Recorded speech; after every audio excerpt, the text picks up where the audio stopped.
Hey guys, over 100 intelligence officials just got fired for using NSA systems to run explicit chat rooms. And DEI policies may have covered it all up.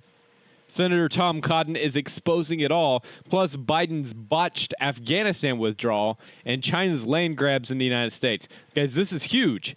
Watch this. Your thoughts on this lewd and licentious chat room that was going on among intelligence officials, more than 100 of them getting fired?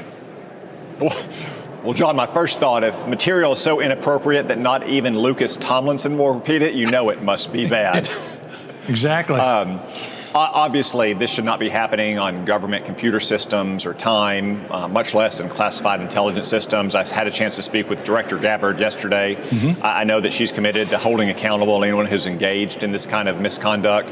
With such misconduct and such egregiously bad judgment, I don't think we'd want someone anywhere near classified information. She's also committed to getting to the bottom of why this was tolerated for apparently more than 2 years during the Biden administration. Look, these systems are designed for intelligence officers across a number of agencies to share information, let's say if they're collaborating on the nuclear program that Iran has. They're not designed for your own personal use, and certainly not this kind of wildly inappropriate use. So give us some insight here. What gives rise to behavior like this at what is supposed to be a very, very serious set of institutions?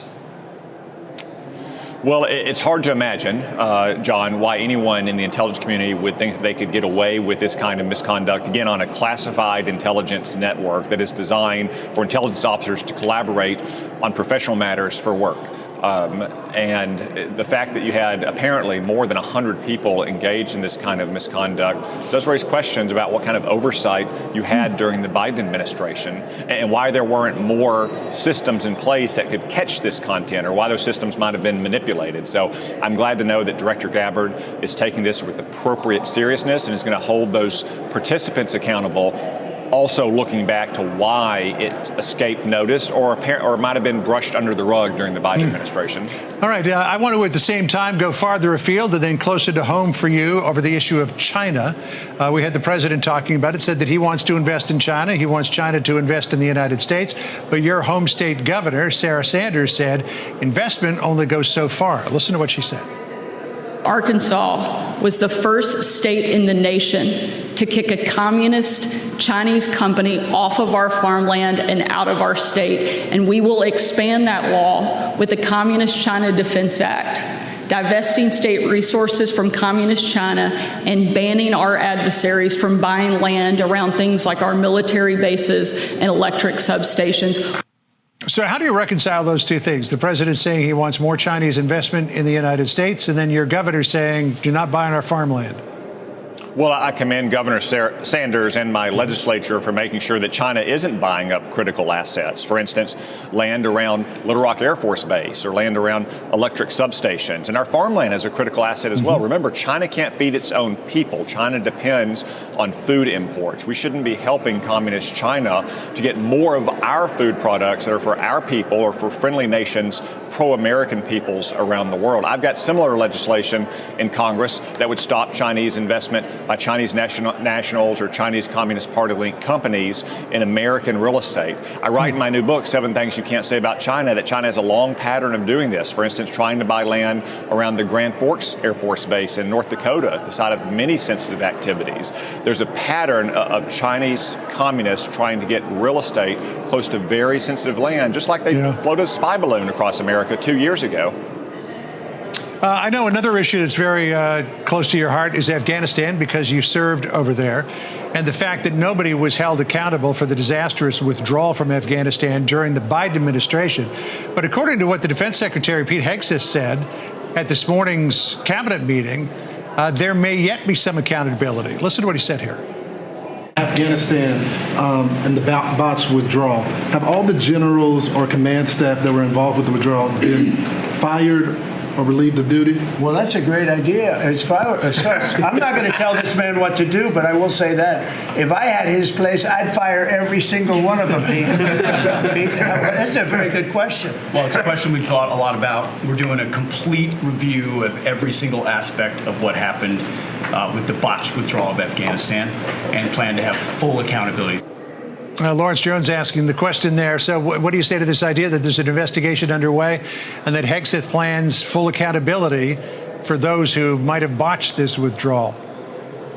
Well, I think that kind of after-action review is appropriate, John. It never really happened in the Biden administration. You also had a Democratic Congress at the time that had no interest in exposing exactly what happened in Afghanistan. We owe it to every American trooper who served in Afghanistan, and especially those who were wounded or the family members who lost someone in Afghanistan, to include the families of the Abbey Gate victims. We also have to be worried about the threat that continues from Afghanistan, because with Joe Biden's disastrous withdrawal, they have allowed terrorism to return to Afghanistan, the land from which the 9/11 attacks were plotted. So I commend Secretary Hegseth. I also think Secretary Rubio is probably going to do a look back as well, because the State Department is the lead agency for any kind of non-combatant evacuation, and they obviously planned very poorly in the lead up to the collapse of Afghanistan. All right. Well, we'll look forward to what that investigation may bring. Senator, good to talk to you. Thanks so much for joining us. Appreciate it.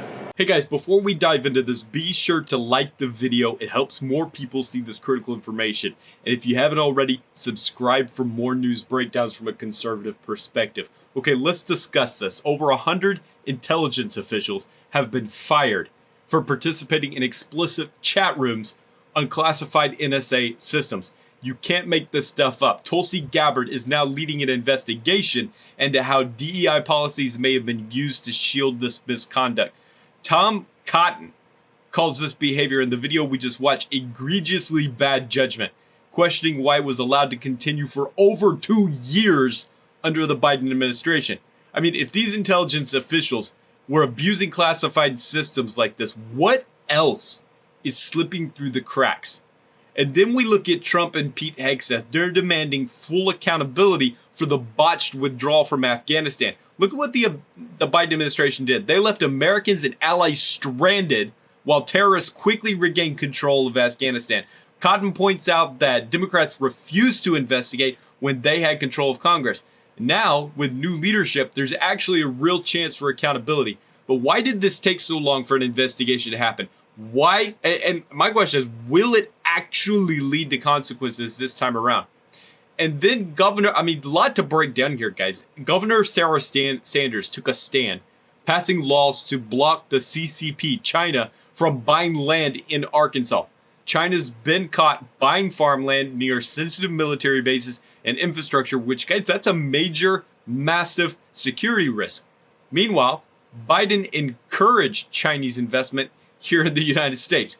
Tom Cotton gives us the warning right there in the video, guys. China can't feed its own people, and they're strategically trying to control key U.S. assets. Should Congress ban all CCP land purchases in the U.S., or is Biden's policy of engagement a dangerous mistake? Let me know what you think, guys. This is a huge national security issue, from intelligence failures to foreign influence on American soil.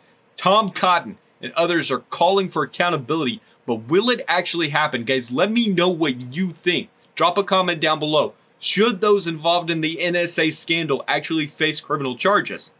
Will the Afghanistan withdrawal investigation actually lead to accountability?